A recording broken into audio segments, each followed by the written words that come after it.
E agora vamos a contar un contiño. Este é un conto que está dentro dese libro. Aí están todo un montón de contiños que non vos van a contar máis as nosas voluntarias Inés e Noelia. Eu vou a contar un conto que empeza un pouco triste, pero bueno, titúlase O peixe da fonte do xardín. Se non entendedes algo ou queredes que repita, non repetide, que, o sea, decídemo que repito sin problema. Como se dá?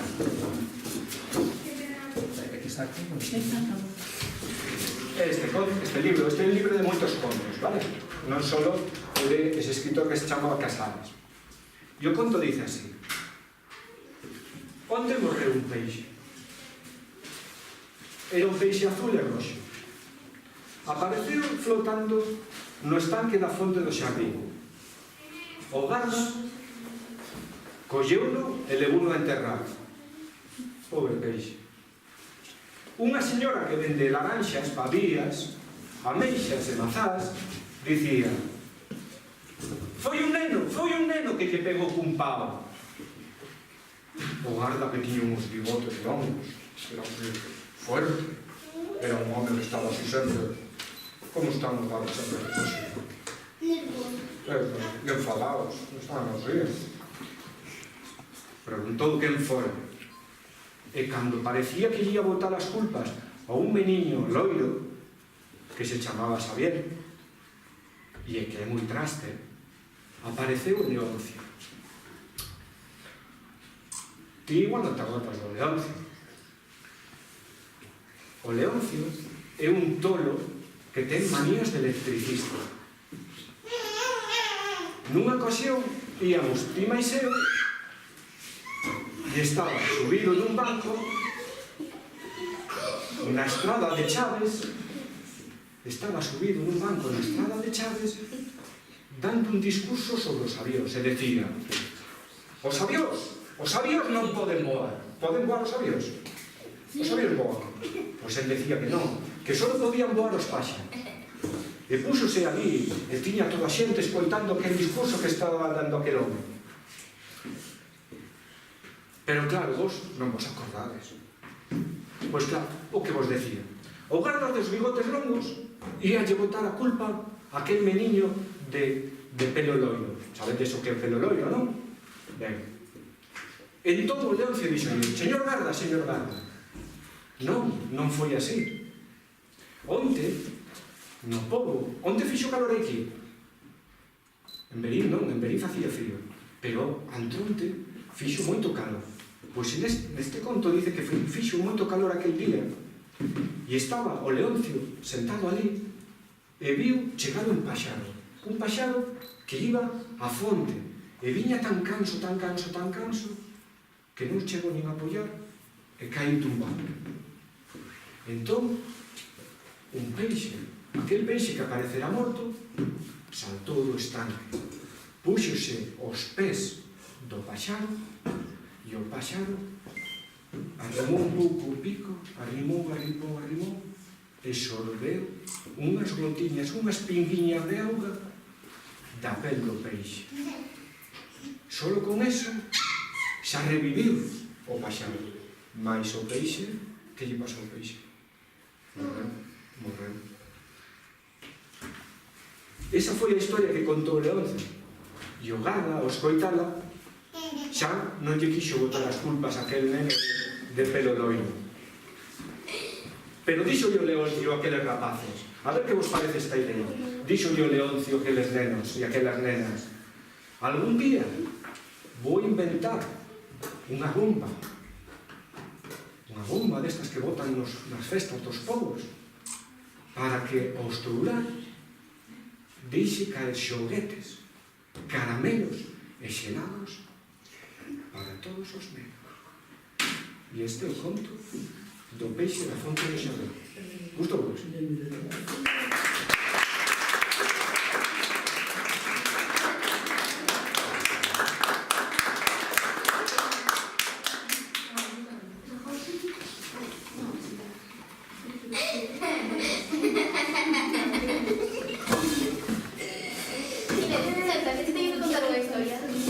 Vamos a contar tamén a vos, pero un segredo. Si, non lle podes decir a ninguén. Escoitade. Anda o pobo todo revolto. Anda o pobo todo revolto. Inés, acordaste do Lourenzo? Ese que sempre anda con calciño? Sí, o Lourenzo. Bueno, pois o Lourenzo comprou unha galiña. Sí, unha galiña. Pero é unha galiña moi especial, porque era unha galiña... De que cor era a galiña? Azul. Como a que fixestes hoxe. Exacto. Colleu unha galiña azul que tiña 5 plumas vermellas na ala dereita. E xa que estamos cas cores, esta galiña puña ovos de cores. Xa puxo 2 marelos, un rosa e 3 verde mar. Como saberán eses ovos? Estarán ricos uno. Hai que probar. Hai que probar esos ovos, a ver como saberán. Bueno, pero esta galiña é tan especial que non di caracacá como todas as galiñas. Que di? Corococó. Di corococó. Vos vedes galiñas que digan corococó? Bueno, pois esta galiña dicía corococó. E claro, era tan diferente que todas as autoridades... Pero que esta era unha galiña. Todas as autoridades querían collera, porque como era tan especial e tan diferente, o alcalde Manolito listo. dicía que era un pouquiño diferente e querían collera. A Lourenzo pedironlle polas boas, dixeronlle que lles dera a galiña. Pero o Ramón, que era o veterinario do pobo, dixolle a Lourenzo que non llas dera, que querían matar a galiña. Que pedían que? Querían matar a galiña. Querían matar a galiña. Querían matar a galiña. Sí, era malo. ¿Qué? Sí, Pobreña. E por iso Lourenzo está todo triste e non levanta a cabeza. E todo o pobo alborotado, porque a todos lles caía ben Lourenzo, así que tamén lles caía ben a galiña. Bueno, esta historia tiña un final, pero non me acordo ben, non estaba ese día. Pero sí que estaba, que estábamos un día solleiro como de hoxe, estábamos todo o pobo diante da casa de Lourenzo. Sí, Éramos unhas 1000 persoas, pero faltabas ti. sí, eu non estive. Bueno, chegaron as autoridades. E sabedes que pasou? Que pasou? Sabedes que fixemos nós todo o pobo día anterior? A que armarío? Para que non levaran a galiña de Lourenzo, collimos tintes azuis e tintamos todas as galiñas do pobo de azul. Todos, menos o Lourenzo da historia, menos o Leoncio, o da historia anterior, que a pintou de vermello. De vermello? De vermello. De vermello? De vermello. De vermello? Decidimos de color. Vermello. Entón as autoridades, ao ver a galiña diferente, querían ir por ela. E este enfadouse tanto, colleu a galiña e dixo: para gustos están as cores. E marchou, todo enfadado. Foise correr. Unha galiña? Cunha galiña. Unha galiña vermelha? Vermella. Entonces, as autoridades non sabían cal era a galiña de Lourenzo. Entonces, dixeron, bueno, ahora deixámoslo así. Entonces o alcalde, Manolito Listón, dixo, agora ven o verán. E no verán, pois a cousa vai quedar así. Pero despois, no inverno, cando chova, xa veremos. Porque a galiña durante o inverno, ou cando chove, íbase despintar as que estaban de azul e iban saber cal era de Lourenzo. Entón, mentras tanto, este iba a enseñar a galiña a decir corococó en vez de caracaca. para que polo menos en público parecera normal. Claro. Entonces, despois, outro día vimos e xa vos acabamos de contar a historia.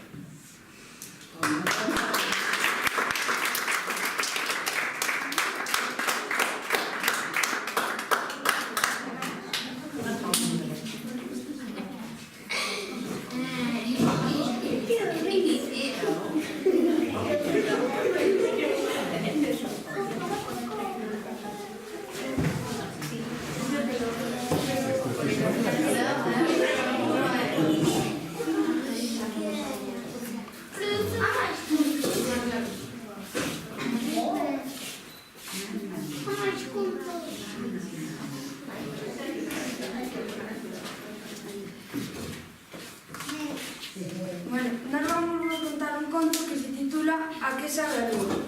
Vos sabedes a que sabe a lúa? Sabedes a que sabe a lúa?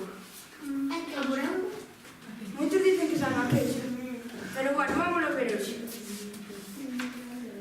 Hai moito tempo que os animais desexaban averiguar a que sabía a lúa. Era doce ou salgada?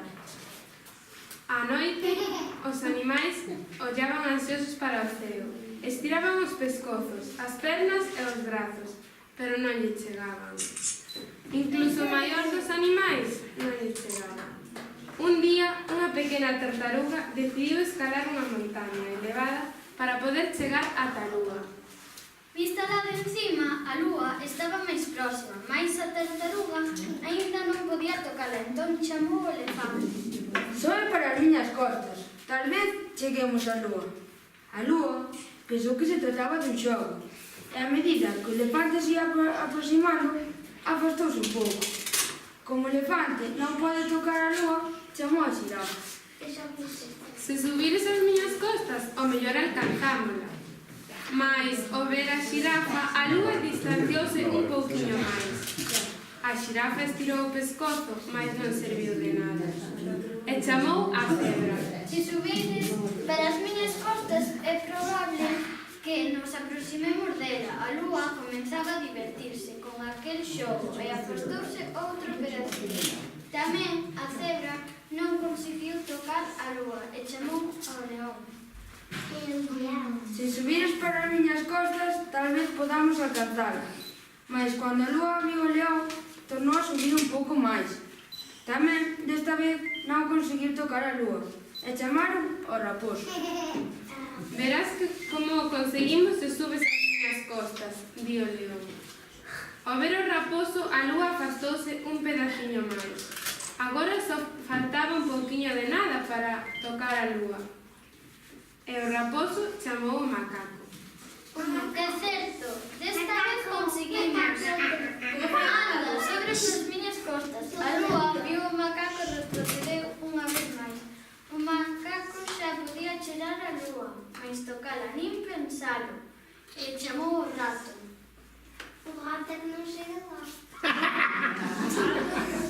Sobe para as miñas costas e tocaremos a lúa. A lúa viu o rato e pensou: un animal tan pequeno certamente non poderá alcanzarme.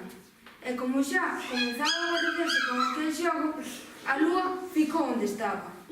Entón, o rato pasou trepando por encima da tartaruga, do elefante, da xirafa, da cebra, do leao, do raposo, do macaco e... Sabendes que pasou? Dunha dentada arrancoulle un anaco á lúa, saboreouno e foille dando trozos ao macaco, ao raposo, ao león, á cebra, á xirafa, ao elefante e á tartaruga. E soubolle exactamente aquilo que máis lle gustaba a cada un deles. Nesa noite, os animais dormiran todos xuntos. O peixe, que tiña visto todo, sen entender nada, dixe: esta é boa! Tanto esforzo para chegar á lúa, alá encima, no ceo, tan lonxe. Acaso non ven que aquí na auga hai outro tan preto? E acabouse.